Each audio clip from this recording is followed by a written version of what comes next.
nobody could have prepared her for the fact that of all the things that would become a talking point would be her race. Where suddenly race became such a big conversation. Because, I mean, in today's day and age, especially in the United States, biracial families are not a conversation. Mm-hmm. Like, that's where the population of the United States is headed towards. Right. Like, a biracial family is slowly becoming the norm. Right.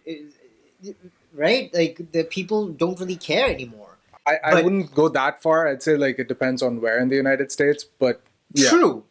Absolutely true. But it's not something that will, if a celebrity goes out and marries somebody outside of a race, it becomes No. a conversation and splashed across, paid sex. No. It is. So one thing I want to bring up, it is kind of funny the way that it was handled is so typically British.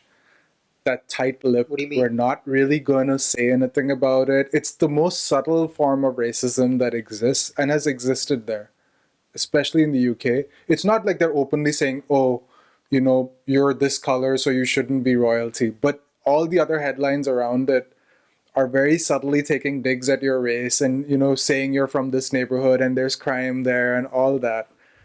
But the other thing, what was kind of interesting in the docuseries was the timing that when they came out. It's like the UK was fighting with the European Union and Brexit was in the process. So there was already a lot of conversation around immigration, which resulted in a lot of conversation around race. Mhm. And there were increased, attacks that were racial in nature. So for all of a sudden, the royal family to include somebody who's black, I think it was like they described the perfect storm. It was just really sensitive timing. The other thing which was very interesting, and I never thought about it like that, is that the British media is mostly white. Mm-hmm. Like you go to the Sun, you go to the Times, all of these media houses that have existed for, I don't know, at this point, centuries, they're all mainly white.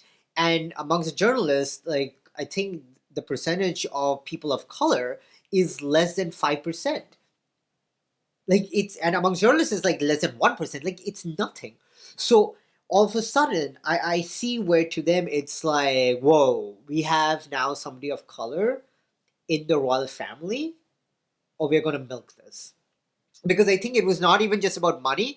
For them, like emotionally also it was like, how dare she? How dare she? And also the way that she kind of fought back when they show her history and how she has a history of Yeah. activism and speaking up and speaking out for minorities. And, she has that background, which Princess Diana also had. That But is in her where, case, but she took it to the next level where she actually spoke up and she's like, I don't need to deal with this. That is and then what, they called her a diva. right. Because they don't like it. This is- They don't like, Yeah, they don't like it when exactly. someone's punching back, right?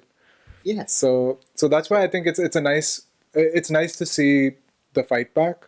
It's nice to see some pushback against what is considered normal over there. And I do think conversation about race maybe hasn't taken the steps the way the United States as a country No. has taken steps over, at least in the UK. So for someone who is an American to sort of bring that conversation there is interesting. I don't think they like that as well. The fact that she's not from there and she's very clearly taking digs at the culture there, at the royal culture especially. So I'm looking forward to finishing the rest of the series. I think it's relevant. I agree. Yeah, at the end of the day, everyone gets paid for, they have bills to pay. Yeah. The story is not for free. So the coverage of it, though, I like so far.